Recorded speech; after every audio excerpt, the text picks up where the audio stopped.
నమస్కారం. HR TV9 news కి స్వాగతం. ప్రతిక్షణం ప్రజల కోసం.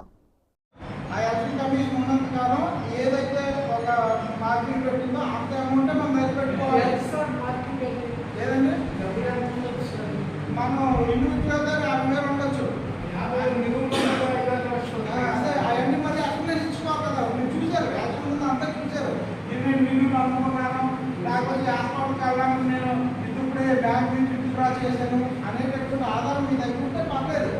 మళ్ళీ అదంతా పెద్ద ప్రాజెక్ట్. అది మళ్ళీ 60,000 పెట్టడం, మీరు ఇచ్చుకోవడం, అక్కడి నుంచి రిలీజ్ చేయడం ఇదంతా ఉంటుంది. ఎందుకంటే అది మా చేతిలో లేదు.